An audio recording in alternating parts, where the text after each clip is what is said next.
Okay everyone, today we are going to be starting plumbing. It's been a long time coming, but we're gonna get to it. I'll show you our setup, what we're looking to do, and then we're gonna get started today with building up the platform, which all the stuff will sit on. So we are going to have a large catchment tank over there that's gonna collect all the water from the rain. Right now we have a temporary smaller tote, and we're gonna run PVC down through the ground.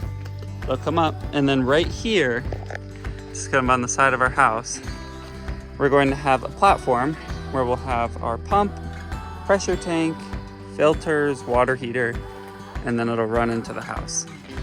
So we're gonna build a platform off the existing house using that, 2 piers, some 4x4 posts, some plywood, and then I'm gonna eventually put a little roof over it with siding. So the length of it is going to be about 2 feet out and about 6 feet across to be able to hold everything that we have. So we'll get to work. The first step will be digging the holes for the piers. So I've dug the holes. They're just about, 3 inches deep, nothing too much. You didn't really have to dig a hole at all, but I just wanted to give it a little extra support and then make the piers a little less in your face as well. And put some of this gravel down, tamped it down, and then set this in and measured. So I'm gonna have it 30 inches from the edge of the house. So I measured out 30 inches to the edge of this, did the same over there, and then this from edge to edge is 7 feet. So measure that, made sure I was square, and now I've cut my first 4x4 posts, and I want this post to be level with that post, because I'm putting the same 2x8s on it. So I just took a level from the bottom of this to this mark here, and then made my mark, took it off and made my cut with my circular saw.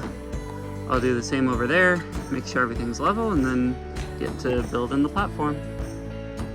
So I actually made a mistake here. I made these posts level with these posts. However, I don't have these same brackets. I got a different type of bracket. It fits over the top like this, rests your joist like this. So the top of this actually has to be level with the tops of those 2x8s. So I'm going to have to re-measure and recut. All right, so it's a big fat mess now, but I have the platform built. 4x4s connected to 2x4s being held by joist hangers, nailed into the house, nice and secure, jumped around on it, it's looking good. I decided to make it wider than I was originally planning, just to accommodate the water heater in particular. So I'll just have to pick up some more plywood and finish off the back. But looking good. Next step, I have the tote right here. This is temporary. We're gonna have a bigger tank eventually. But for now, just gonna run this 1.25 inch pipe.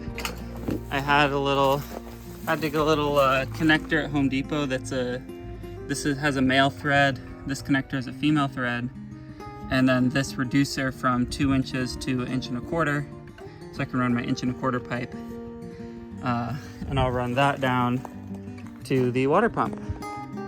This is the water pump we got. It's a Everbuilt shallow well jet pump, 3/4 horsepower, 8 gallons per minute.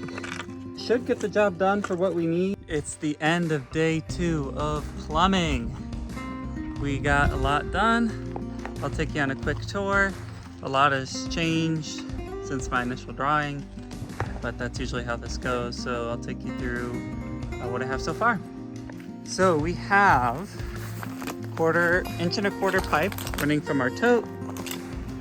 Had a connector piece over to this check valve, also called a foot valve. They are slightly different, but the basic gist is it prevents the backflow of water towards the tote, so that the pump has water in it at all times, which is important because if it just starts without water in the system, it can damage the pump by like pulling in air before it gets to water. So I had to make sure I installed that. Then I just have a male adapter for 1.25" that goes into the intake.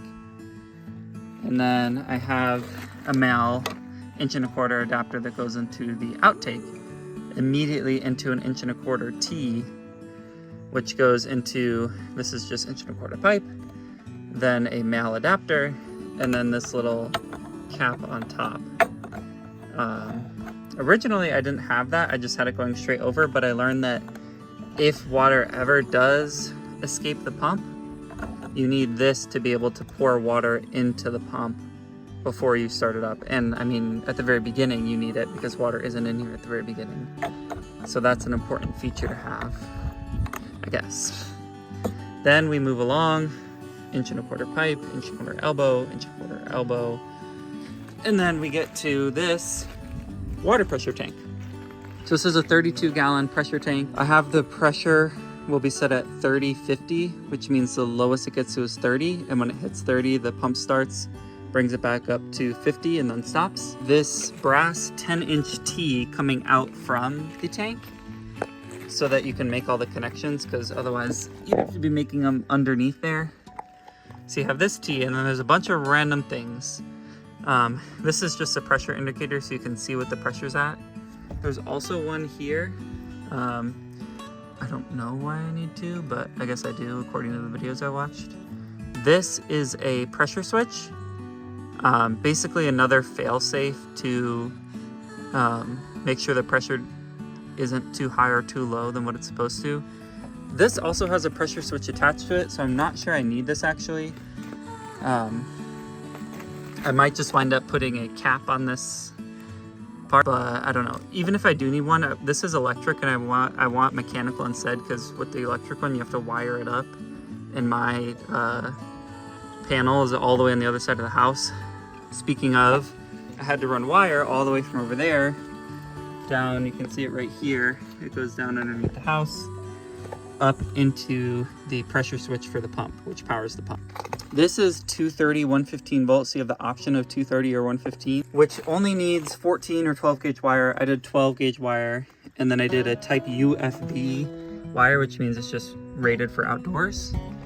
Ran it up through the base of this and then into this pressure switch. So going back to the T, we also have this ball valve, and this is just a makeshift connection.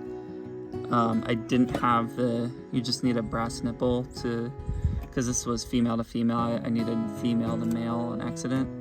So I'm just gonna have to get one of these, but for over here. And then this is just a ball valve. If you ever need to release the pressure in the tank or release the water in the tank, for whatever reason, like you need to clean it or A, B, and C, this is for that. And then I'll wind up attaching a little elbow and then a pipe that goes down to the ground. This is if the pressure ever does get too high. This has a mechanical spring in it, and if the pressure gets too much, it will release this valve and the water will go down, and I'll wind up having a pipe here as well. So that's important to have. Then I have a ball valve. You don't need this, you could just run the pipe straight to your next thing, but it's good to have shutoffs wherever you can, just so that you can isolate certain parts of the system when you need to work on them. So I have this here, and then this will go to, eventually, a T that the spigot will go out to, and this will be my hose spigot. And then from there it'll go to the water filters, then the water heater, and then out to the house. So that is my system right now. It might change depending on if I did anything wrong, which there's a high likelihood, but I will keep you guys posted as we move along. Hey everyone, under the house today, we're laying some of this PEX pipe. I'll give you a quick rundown of what I'm doing over here.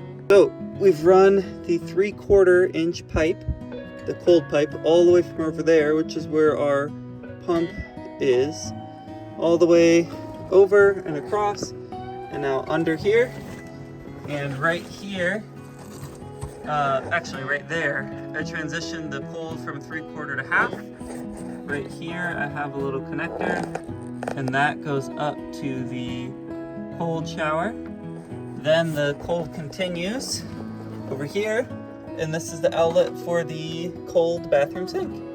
Then I actually have the half-inch red pipe for the hot running the whole way.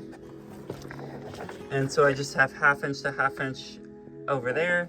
Then I have the half-inch hot going up, and then the half-inch hot going up for the bathroom sink. So big process, but pretty easy.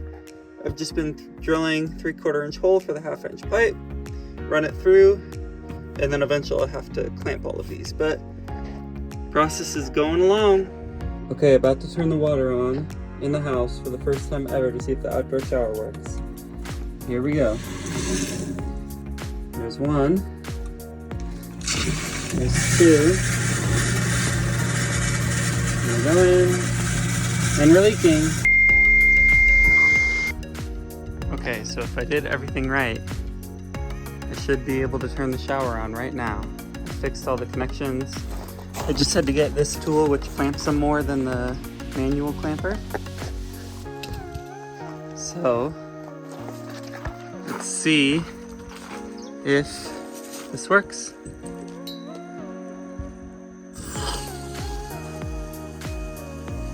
Hey! Oh, it's leaking hardcore out of all these things. Interesting. So we got leaks coming out of all these connections. Maybe if I bypass and go to the shower head only. Try that. Still got a huge leak coming out right there and out of these seams. But we have water technically. Just have to fix that.